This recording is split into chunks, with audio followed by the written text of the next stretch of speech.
Kalli, hlýtur að vera, já, bara ósáttur eða hafa ekki fengið út úr þessu leik? Ég er alltaf ósáttur með að tapa, hvað þá heimavelli, en við gerum þeim þetta svolítið auðvelt fyrir, náðum ekki að loka það sem við ætlum að gera. Fáið náttúrulega slæma byrjun á leiknum, lendið undir eftir 3 eða 5 mínútur.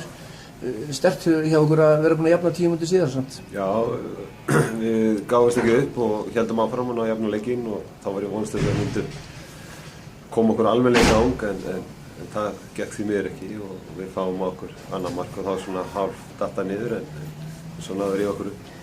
Þið spilið á móti Stjörnunni úti, frábæran leik, þið spilið á móti Breiðablik úti, frábæran leik, svo spilið á móti Val heima, tapir 5-0 skelfilegur leikur, spilið á móti Þór K.A. heima, tapir 4-2, líður ykkur illa á alvöginvellinum? Við hefum sennilega bara ekki fengið að vera nógu mikið á honum til að finna hann nógu mikið og við þurfum kannski að fá að koma okkur meira á völlin og reyna að gíra okkur upp í þetta, annarkvort er þetta bara það mikið spennaði leikmönnum að ná ekki að spila nógu vel á heimavelli eins og við hefum verið að gera út vel. Margir myndu segja kannski að gerir kannski svolítið útslæðið hérna markaskorari KR þarf að fara í markið? Sjálfur sér ekki, staðin er 3-1 þegar það gerist. Við minnkum munin í 3-2 og gerum leikinn svolítið líflegan.